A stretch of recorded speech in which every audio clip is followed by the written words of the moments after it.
Because you see, very often in our mind, we think, yes, we have to do something to come to the point of realization. No? We have to do that, we have to do this, we have to do that. No, it's not true.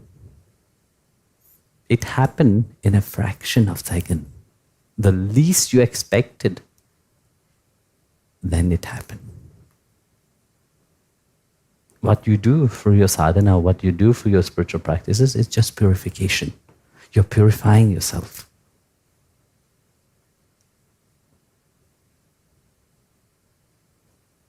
Like I was saying in one of the satsang, Sri Ramakrishna, how did he attain realization? He was just walking in the field when he was young, looking at a crane flying. Just at that precise moment, he felt into that deep ecstasy, that divine bliss inside of him awake. Just by observing a crane flying. Did he do any sadhana? Did he do any great penance? No. It just happened.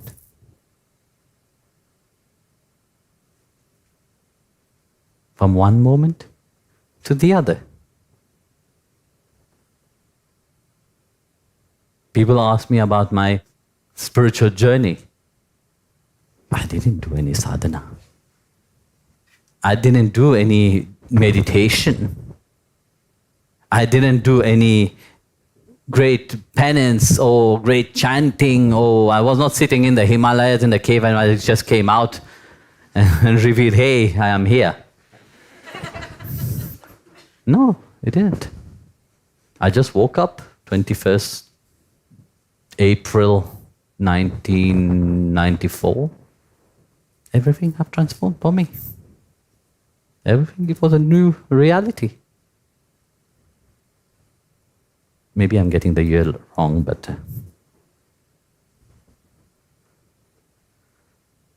so it was a different perspective of life. I remember I told my mom, I don't want to go to college anymore. That kind of life is finished. There was a certitude and that clarity.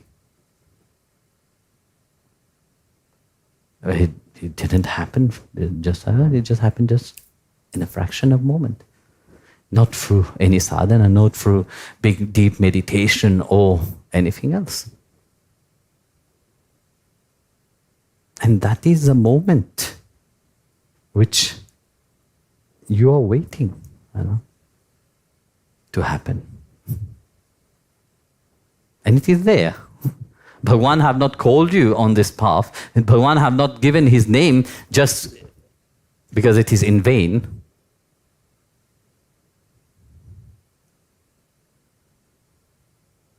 But you are busy with the whole world. You are busy with your own pride and ego. You are busy with your own selfish happiness. But you can't see the bigger picture. You can't perceive that there is a purpose behind that.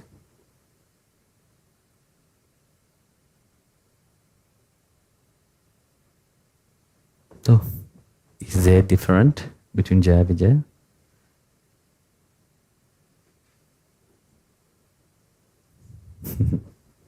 They knew. They never forget about it. That's why even being an enemy of God, they're constantly thinking about Him.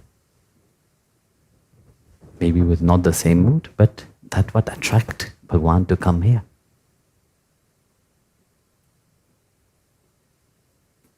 So if they could think in that mood of God, and make God descend, what about you people? What is the defect inside of you that God doesn't manifest for you yet? It's not enough. You should ask yourself, like in the Shandila, am I doing enough?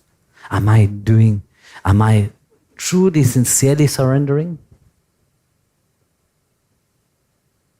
And like I said, you see,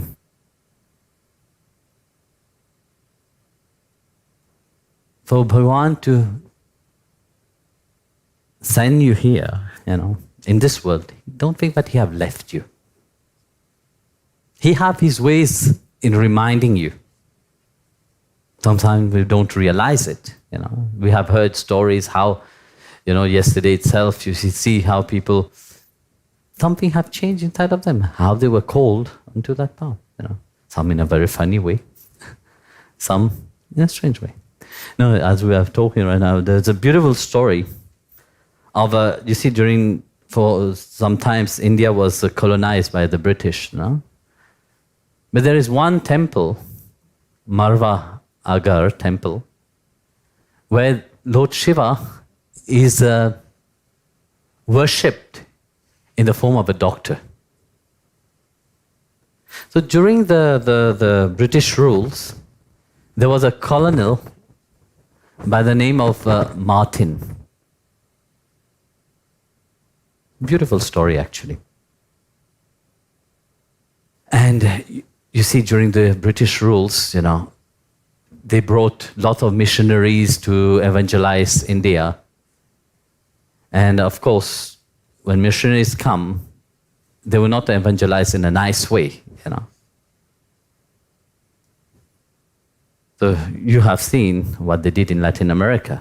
You have seen what they do in the world itself, because people think that they are the only one who hold God as capture, the truth. So during this time, there was this colonel, Martin. So there was a war, I think it was in, I can't remember the year, 1739, something like that, between the Afghan and the British. So he was in the war. So he have promised his wife that he will write to give news to her. So as the war, after a few days, letters were coming, and then the letters stopped coming. So the wife got worried. So one day she was going in her chariot. Yes, chariot, and she heard bell and conch being blown and heard music. So she was wondering, and she asked, "What is it here?" So they said, "This is a temple for Lord Shiva." So she went down, and of course, she didn't know about Lord Shiva. She didn't know anything about the Hindu culture. So the devotees of Lord Shiva saw her and were wondering, it's a British lady, and but she don't look happy. So then they asked her, what is wrong? So she said, my husband used to write to me, but then he stopped writing.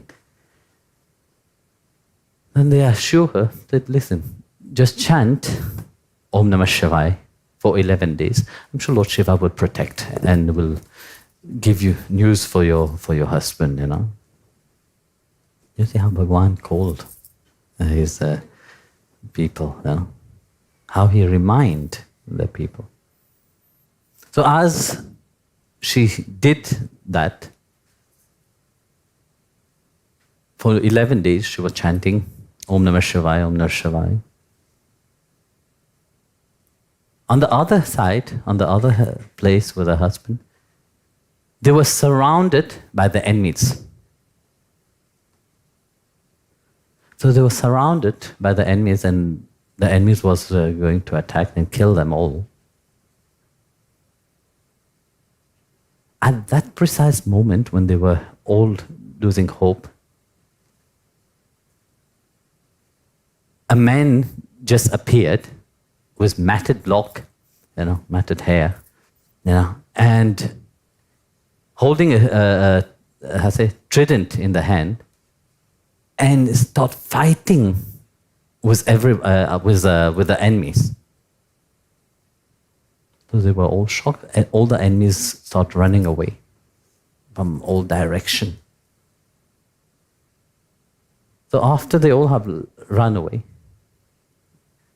that man came in front of him, of the colonel, Martin, and said, "It is by the grace of your wife's prayer that you have been saved. She have sent me, through her sincere prayer, she have sent me to protect you. Go back home, be fearless. You will be success. You will have great success into your life." So sending him home, after a few days he reached home, he was telling, we were saved because of this great yogi who just appeared out of nowhere and then started fighting the enemy. Then the wife said, "Oh, I went to a temple, Vedraj Mahadev, so we have to go and say thank you to the deity there." So when he came to the temple, to his shock, when he looked at how Lord Shiva is portrayed there in that temple, it was exactly the image of that yogi. So he realized that it was Lord Shiva who have called him. And so both husband and wife became great devotee of Lord Shiva. And then this is the only temple in India which were constructed by the British. So they construct the whole temple. And even now when you go to this temple, like they say, the names is written there. So you see, the mystery of how Bhagwan called his devotee is amazing, And that's why I say this, well, everybody's life, there is always a story behind there. Because you belong to him. When you belong to him, he will find his ways of calling you. The same way, he have to come to liberate Jaya Vijaya for this free life itself. The same way. Countless of lives you have come.